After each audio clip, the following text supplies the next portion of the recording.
Era, ha, sim, bum, seu Antônio, só pra pagar a velhinha. Agora eu vou partir o bolinho pros seus convidados, tá certo, da sua enfermaria?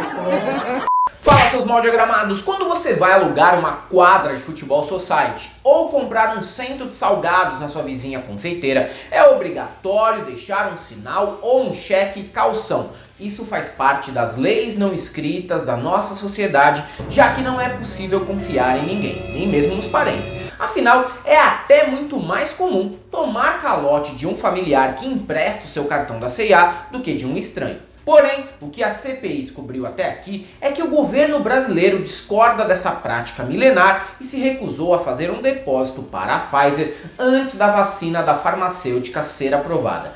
Não surpreende e é típico de um governo miliciano. Eles nunca pagam nada adiantado porque a moeda de troca é a vida do fornecedor. É o único modelo que eles entendem. Talvez, se houvesse como ameaçar de morte os diretores da Pfizer, a vacina, já estaria no nosso braço. Não existindo essa possibilidade, eles simplesmente ignoraram 81 e-mails da empresa, como vimos sendo revelado nesta semana na CPI. Mas este vídeo não é para falar só da comissão, que já poderia acabar, porque provou a omissão e a negligência de toda a alta cúpula do governo. Não precisa acrescentar mais nada. E sim, para falar de vídeos que marcaram os últimos dias em outras áreas, como por exemplo os irmãos Weintraub revelando o surgimento de uma cepa nova e ultra agressiva da Covid que impediu que eles se vacinassem. Além disso, teremos o presidente francês Emmanuel Macron tomando tapa na cara no cercadinho de Lyon. Ainda vamos comentar as insanidades do Brasil profundo, Alberto Fernandes cometendo a argentinada, mais um caso isolado em que a polícia militar prova o perigo do guardinha de esquina e o médico bolsominion assediador pedindo desculpas. Tudo isso você vê aqui no Piores Vídeos da Semana. Um pedido de perdão inusitado viralizou nas redes sociais nesta semana. O caso aconteceu em Picos, no interior do Piauí. Nas imagens, um homem aparece vestido de apicultor pedindo desculpas para uma mulher em frente a uma agência da Caixa Econômica. Ao redor, populares com e sem máscaras causaram aglomeração para acompanhar o desfecho dessa história envolvendo Ítalo e Letícia, que no fim do vídeo vão embora curtir o resto da tarde a bordo de uma Honda Bis no melhor estilo comédia romântica da Meg Ryan, filmado com baixíssimo orçamento.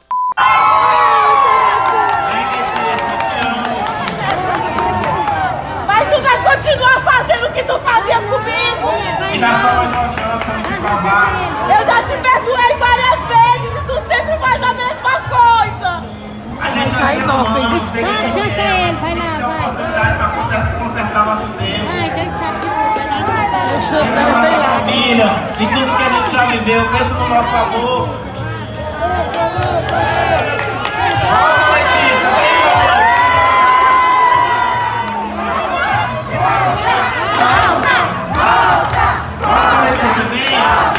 Tudo muito lindo, se não fossem alguns detalhes. A população local acredita que tudo não passa de uma ação de marketing de uma empresa de mel, já que a mulher é até chamada de abelha rainha pelo suposto apicultor. E caso não seja, infelizmente, carro de som é o típico recurso usado por homem em relacionamento abusivo. O método é eficaz para esse tipinho porque, ao mesmo tempo que constrange a mulher, conta com a comoção popular, que afeta a decisão da moça muitas vezes. Como sempre, eu espero o pior. Ainda é possível que um dos dois vire deputado estadual ano que vem. Ou que o relacionamento acabe em baixaria pública que obviamente também será filmada, mas pelos vizinhos curiosos. Em condições normais, não é muito indicado fazer uma festinha em um leito compartilhado de hospital do SUS. Durante uma pandemia, isso se torna uma insanidade injustificável. E foi isso que ocorreu nesta semana na UPA Belo Horizonte, em Mossoró, no Rio Grande do Norte, que só recebe casos suspeitos e confirmados de Covid. A cena é tão absurda que por um tempo até cogitei se tratar de alguma esquete de humor alertando sobre os perigos da doença, mas para minha decepção não era. No entanto, eu mesmo posso transformar o vídeo num alerta sobre o que não fazer nessas situações. Primeiro de tudo, não realizar a festa seria o mais sensato. Mas se fizer, por favor, não tire o respirador do corongado para ele soprar as velhinhas e perdigotar em cima do glacê. Além de espalhar o vírus pelo ar, essa ideia estapafúrdia ainda quase mata o velho, que deve ter ficado com a saturação abaixo de 80 na sequência. E o vídeo ainda mostra um outro paciente de bruços na maior sofrência para respirar e um médico de jaleco em cima da roupa cirúrgica. Afinal, ele precisa provar o tempo todo que é doutor e não enfermeiro, não é mesmo? Jesus abençoe esse nosso irmão, que Maria o guarde dentro do coração. É pig, é pig, é pig, é pig, é pig. É hora, é hora, é hora, é hora, é hora. Ha, sim, bum, seu Antônio, seu Antônio. Só pra pagar a velhinha, paga a velhinha. Coisa boa, vai ficar bom, viu? Agora eu vou partir o bolinho pros seus convidados, tá certo? Da sua enfermaria. Quem não for diabético, viu? Quem não for diabético. Mas, por outro lado, precisamos ser justos. Se a inexistência de protocolos foram parecidos com os que serão aplicados na Copa América, ao menos os envolvidos respeitaram as recomendações da OMS sobre diabetes e só dividiram o doce com cobertura de Covid para quem não sofre com a doença. Aí sim. Diariamente eu me pergunto, sério que não tem um cidadão nesse país para dar uma bifa na cara do presidente no cercadinho do Alvorada? Não precisa ser uma agressão estilo Adélio. Um tapão bem dado já é humilhante o suficiente e passa o recado. Mas até hoje nada, meus senhores. Já na França, Emmanuel Macron não teve sorte parecida ao cumprimentar os populares num cercadinho montado na cidade de Lyon. Ao tentar fazer uma média com o charolês popular, o gado francês, o político acabou recebendo o que o Jair merece. Pra sorte de Macron, foi um tapa estilo aquele que o Augusto Nunes deu no Glenn Greenwald no programa Pânico da Jovem Pan.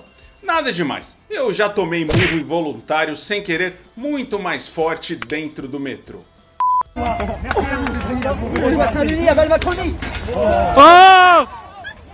No entanto, a cena me lembrou que, quando o brasileiro se atreveu a chegar às vias de fato com políticos no Brasil, a técnica usada para o golpe é bem mais apurada. Como vocês podem comprovar com este clássico vídeo da baixaria política carioca.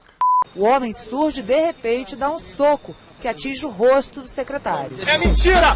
Mentira! Um soco muito forte, eu desfaleci um pouco, não cheguei a desmaiar. Vi tudo preto na minha frente. Em encontro na manhã de quarta-feira, 9 de junho, com o premier da Espanha em Buenos Aires, o presidente argentino Alberto Fernandes disse que os mexicanos vieram dos indígenas, os brasileiros da selva e os argentinos chegaram em barcos. Eram barcos que vinham da Europa, Afirmou, apontando para Pedro Sanches. Depois, ele referendou: o meu sobrenome, Fernandes, é uma prova disso. Mexicanos salieron de los indios, los brasileros salieron de la selva, pero nosotros los argentinos llegamos de los barcos. Y eran barcos que venían de allí, de Europa. Y así construimos nuestra sociedad. Se já não bastasse a sabugice e viralatice do Fernandes ao se humilhar para ser aceito como europeu por um espanhol, é bastante grave e ridículo que o presidente da Argentina desconheça a história do próprio país e, consequentemente, do continente. Aliás, com essa fala, o cara simplesmente ignora que os selvagens argentinos foram dizimados ou relegados à marginalidade no país e os negros, que também chegaram de navios, mas contra a vontade deles, foram usados como bucha de canhão nas guerras. E fora que, pelo histórico da América Latina, ostentar sobrenome espanhol deveria ser mais motivo de vergonha do que de orgulho, já que esses preferiram exterminar quem já estava na Argentina do que construir uma sociedade em conjunto. Depois da fala, Fernandes se desculpou igual a maioria dos brasileiros quando faz bobagem, mas em castelhano, porque ele veio de navio lá da Europa. Quem me conoce sabe, incluso tengo amigos que son brasileños, los trato como personas y además estaba bajo los efectos de los medicamentos recetados. Tengo un dolor en mi ciático. Alberto, só faltou um vídeo com aquele moletom da Mafalda, hein, amigo? Victor Sorrentino, o médico bolsominion detido no Egito por assediar uma vendedora de papiro, está de volta ao Brasil. Matias, ele voltou. Você achou que ele ia ficar preso para o resto da vida, olha lá? Achei que o CFM também ia emitir uma nota ou gravar um vídeo que nem com o Otto Alencar. Não rolou, cara. Aqui, médico aqui, ó, todo mundo passa o pano.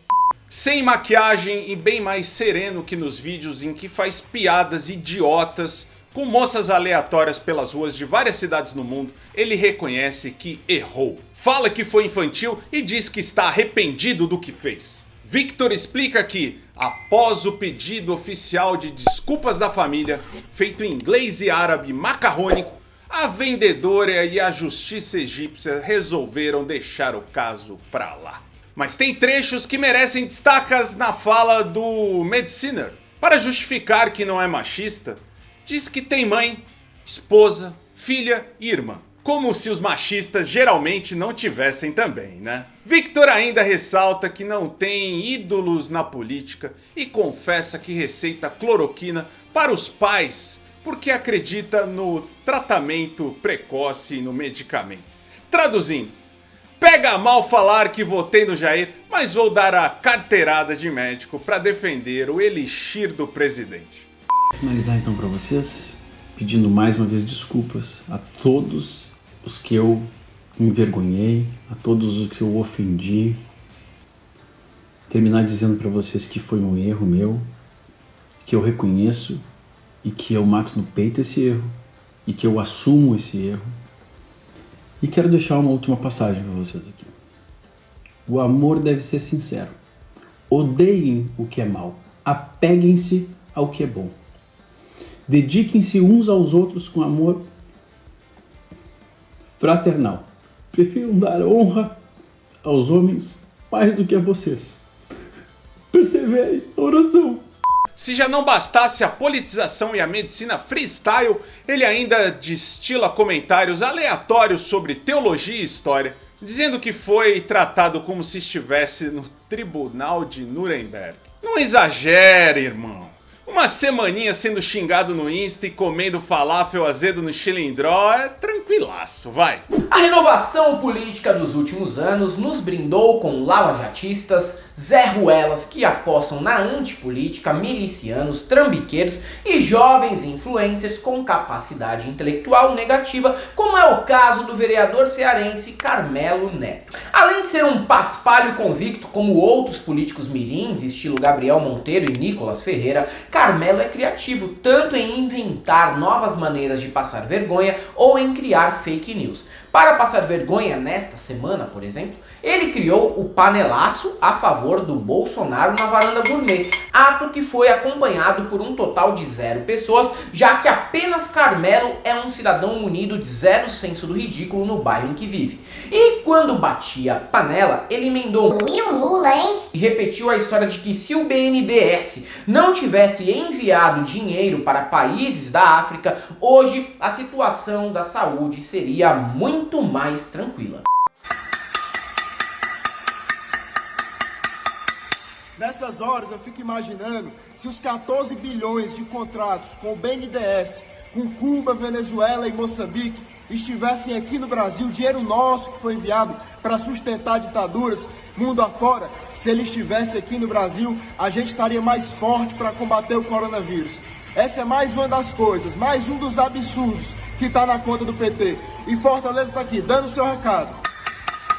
Além do orçamento de uma coisa nada ter a ver com a outra, esse papo é repetitivo, cansativo e o pior de tudo, de uma burrice extrema.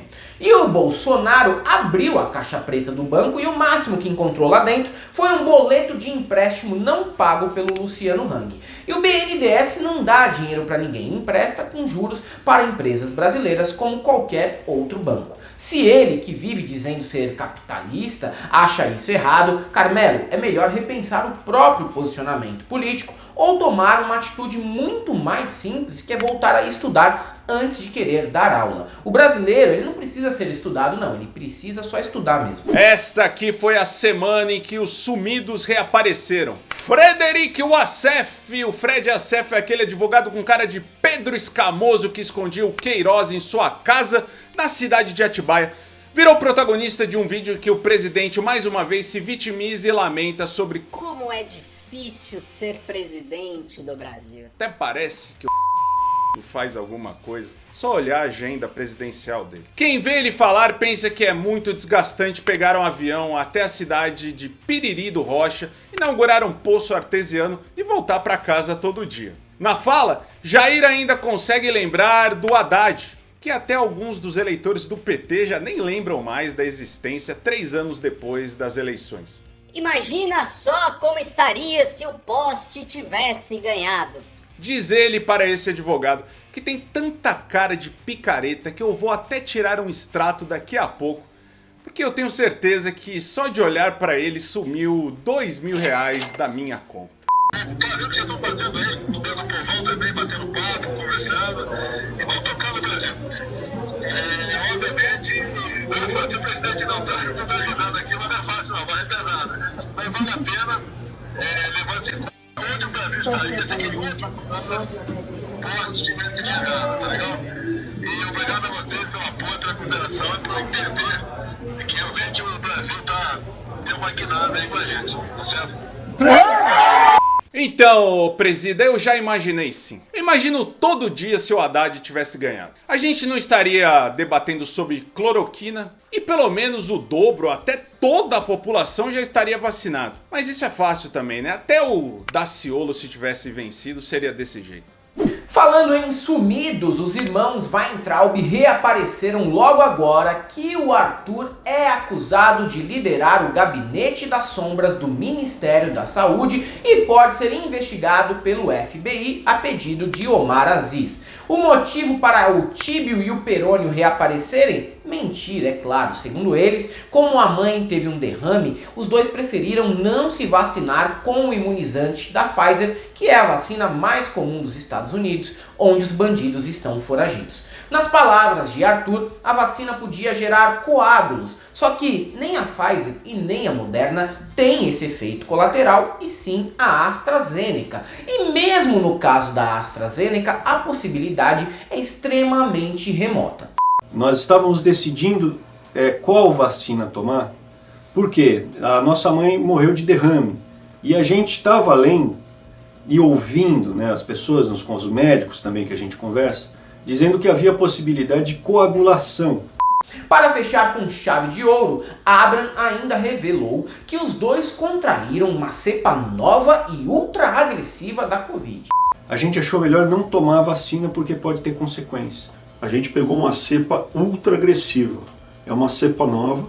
Não foi da Covid. Foi uma cepa agressiva de brucelose, doença bacteriana que dá em gado e que vocês, infelizmente, ainda estão mostrando aí alguns efeitos dela. A CPI por si só já é um entretenimento de altíssima qualidade. Em qual outra atração há debate sobre um senhor de 70 anos parecer uma odalisca, comentários a respeito de Mia Khalifa, maconha sendo citada como se fosse pasta base e um senador baiano atuando estilo Professor Raimundo com os depoentes? Eu não lembro de ver nada tão genial assim na TV nacional há pelo menos uns 20 anos. Mas trechos da CPI ainda ganham tempero especial com os comentários que o Adnet faz imitando a voz do Galvão Bueno e dos próprios senadores. Nesta semana, ele compilou pedaços dos depoimentos da desprezível Nise Yamaguchi para realizar observações em cima. Aí vem Nise Yamaguchi, toda de branco, uma espécie de guia, lembra muito aí o Mike Tyson. Então diga, por favor, do ponto de vista científico, o que é um protozoário, o que é um vírus? Qual a composição de um e do outro? A senhora sabe? Pela discussão que o senhor colocou. Não, eu infelizmente... vamos começar... Não. Então vamos mudar a pergunta. Vamos lá. Qual a diferença entre o charme e o funk? Nós temos... um anda bonito e o outro elegante. Eu sou suspeito pra falar porque eu sou muito fã do Adnet, né? Mas não ficou nada abaixo do genial. Mas já que ele tá pegando gosto por fazer esse tipo de material, eu recomendo que dê uma olhada na Câmara dos Deputados também. Pois lá tem tanto conteúdo de palhaços involuntários pra tripudiar em cima, como na CPI. Pega o exemplo aí do caso do Bibo Nunes, que foi chamado de Bilbo pelo Renan, mandando mensagem pro Tite e dizendo que não se mistura futebol com política, utilizando uma tribuna do Congresso para isso. Digníssimo presidente Eduardo Bismarck, nobres colegas, muito bom estar nessa tribuna. Não se mistura futebol com política. O cara se chama Bibo e nem palhaço é. Aliás, né? Vestiu até a roupa do Brasil, paletó.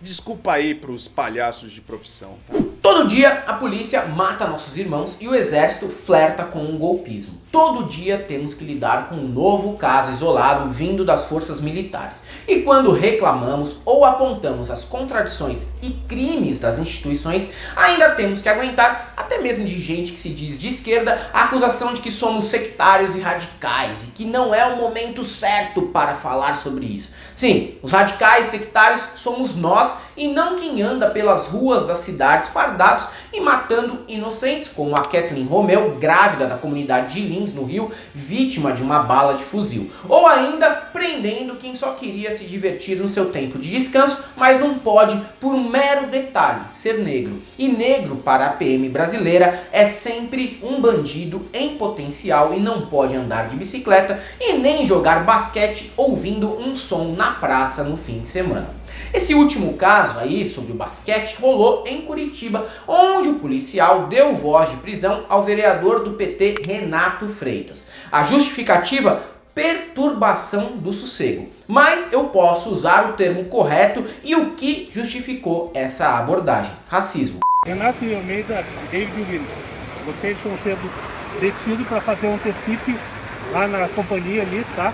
Por quê? Você, por perturbação do sossego, e você por você atrapalhar o procedimento da polícia. Atrapalhar o procedimento da polícia? Então venha com a gente. Você vai depois ou vai na força. E ela tá me ameaçando? Eu tô dizendo pra você, vamos lá. Então não me encosta. Vamos lá. Não me encosta. Tô batendo aí. Por quê? Por quê? Por quê? Por quê? Isso está acontecendo agora aqui no 29 de março. 29 de março. E fiquem atentos, mais que o Exército, a PM é a principal força armada que está fechada com o Jair e insubordinada aos governadores dos estados. É ela que tem coragem de prender vereador do PT e balear o senador Cid Gomes do PDT em pleno exercício do mandato. E isso tudo à luz do dia. Não aconteceu num beco escuro na madrugada não. Estão bem à vontade e bem representados no momento. E com as manguinhas de fora. Fiquem atentos. E se você chegou até aqui e gosta do nosso trabalho, sabe que somos independentes, não temos empresa nos patrocinando, não temos governo federal. Nem nada demais, temos vocês. Então se você puder nos apoiar, tem aqui no primeiro comentário os links dos nossos apoios. O Apoia-se, que é o melhor deles, só tira 13%.